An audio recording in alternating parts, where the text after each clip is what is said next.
মহাকুম্ভ মেলায় দুর্ঘটনার কবলে রায়গঞ্জের পূর্ণার্থীর মৃত্যু, পরিবারকে সাহায্য বিধায়কের।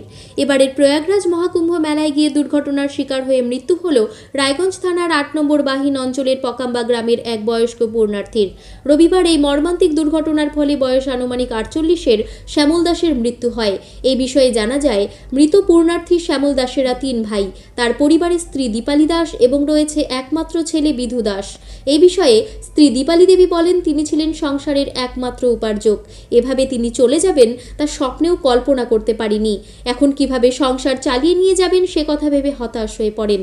আজ পরিবারের সদস্যরা সেই পূর্ণার্থীর দেহ তার নিজের বাড়িতে নিয়ে আসেন। পরিবারের শোকের মুহূর্তে পাশে দাঁড়ালেন রায়গঞ্জের বিধায়ক কৃষ্ণ কল্যাণী।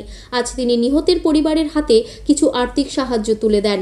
বিধায়ক জানান, এই দুর্ঘটনা অত্যন্ত দুঃখজনক এবং শোকাহত পরিবারের পাশে থাকার জন্য তিনি সব রকম সহায়তা দিতে প্রস্তুত।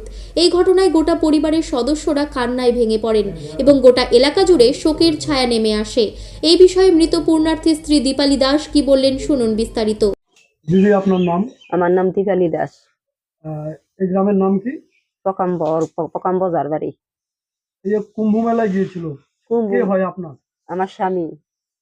কিভাবে কি হলো?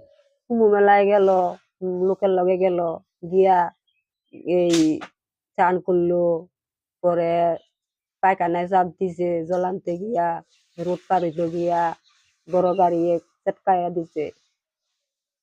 এটা কবে হয়েছে? এটা এইবার রোববারে ৫টায়। তারপরে কি বাড়িতে কবে নিয়ে আসছে? বাড়িতে নিয়ে আসলো আজকে মঙ্গলবার। আজকে যে একটু আগে নিয়ে এলো, শ্মশান আগুন দিল। মানে তো বিধায়ক সাহেবও তো এসেছিল, ওই যে কৃষ্ণ কল্যাণী সাহেব, কি বললো? এমএলএ আসছিল, যে এমএলএ আমারে সাহায্য করছে। আমি গরিব লোক, আমারে সাহায্য করছে। তো আপনার পরিবারে কে কে আছে? আমার পরিবারে খালি একটা, আমার মেয়ে একটা ছিল, আর আমি। মেয়েটা বিয়া দিয়ে লেছি, মানে খালি আমার একটা ছেলে আর আমি। ছেলে কি করে?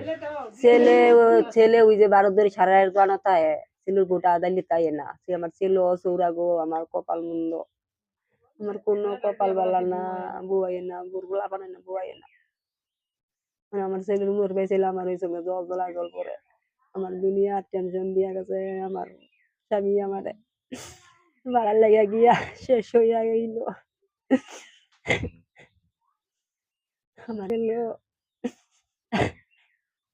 আমারে বিধায়ক যে সাহায্য করলো, কি বলবেন? আমার গরিব গুলা সাহায্য করছে, আমি খুশি হয়েছি। আমি গরিব লোক, সাহায্য করছে। আমি নাইলে কামটা কেমনি ফুরামু। আমার স্বামী যে শতানবাসী গত আমার দোয়া চালিবার তো ওরা কিছু করার লাগবো গো। এই প্রসঙ্গে রায়গঞ্জের বিধায়ক কৃষ্ণ কল্যাণী কি জানালেন শুনুন বিস্তারিত। আজকে প্রকম্বা আমি স্বর্গীয় শ্যামল দাসের বাড়িতে এসেছি। ওনার 2 দিন আগে কুম্ভ মেলায় উনি গিয়েছিলেন স্নান করতে। ওখান থেকে উনি অযোধ্যা যাচ্ছিলেন, রাস্তায় ওনার রোড অ্যাক্সিডেন্ট হয়, তিনি মারা যান। ওই পরিবারের কাছেই এসেছি। মানে অত্যন্ত বেদনাদায়ক ঘটনা। আজকে ওনার পরিবার তাদের গার্জেনকে হারালো।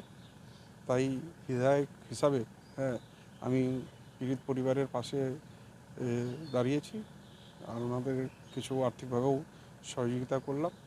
আর আশ্বাস দিলাম যে যে ঘটনা ঘটেছে সেটা নিশ্চিত খুব বেদনাদায়ক ঘটনা, কিন্তু এখন ঈশ্বরের নিয়তি মেনে নিতে হবে। আপনারা যাতে ভালোভাবে থাকুন, ভগবান আপনাদের শক্তি ঊর্জা প্রদান করুক, যাতে আপনারা ভালোভাবে থাকতে পারেন। এইটুকুই বলার ছিল। তাদের পরিবারের সাথে রয়েছে, আগামী দিনে কোনো অসুবিধা হলে পাশে থাকবে। রায়গঞ্জ থেকে শান্তনু চক্রবর্তী ও প্রণব কুমার দেবনাথের রিপোর্ট, আর বঙ্গ সংবাদ। জিনিয়াস এডুকেয়ার একাডেমি শিশুর ভবিষ্যৎ গড়ার প্রথম ধাপই হলো সঠিক শিক্ষা, আর সেই শিক্ষার প্রতিক্রিয়া জিনিয়াস এডুকেয়ার একাডেমি। এখানে নার্সারি থেকে 4র্থ শ্রেণী পর্যন্ত আধুনিক ও মানসম্মত মানের শিক্ষা প্রদান করা হয়, যেখানে আপনার শিশুর মেধার বিকাশ নিশ্চিত করা হয়। অভিজ্ঞ ও যত্নশীল শিক্ষকদের মাধ্যমে আমরা নিশ্চিত করছি সেরা পাঠদান। এছাড়াও সুবিধাজনক যানবাহন ব্যবস্থার মাধ্যমে আমরা নিশ্চিত করি নিরাপদ ও স্বাচ্ছন্দ্যময় যাত্রা। পড়াশোনার পাশাপাশি রয়েছে খেলাধুলো ও সহশিক্ষা কার্যক্রম, যা শিশুর সার্বিক, মানসিক ও শারীরিক বিকাশে সাহায্য করে। আপনার সন্তানের উজ্জ্বল ভবিষ্যতের জন্য আজই ভর্তি করুন জিনিয়াস এডুকেয়ার একাডেমিতে। যোগাযোগ করুন 919563630109 এই নম্বরে। আমাদের ঠিকানা ঘুমডাঙ্গা, রায়গঞ্জ, উত্তর দিনাজপুর। জিনিয়াস এডুকেয়ার একাডেমি, জ্ঞানের আলোয় উজ্জ্বল ভবিষ্যৎ।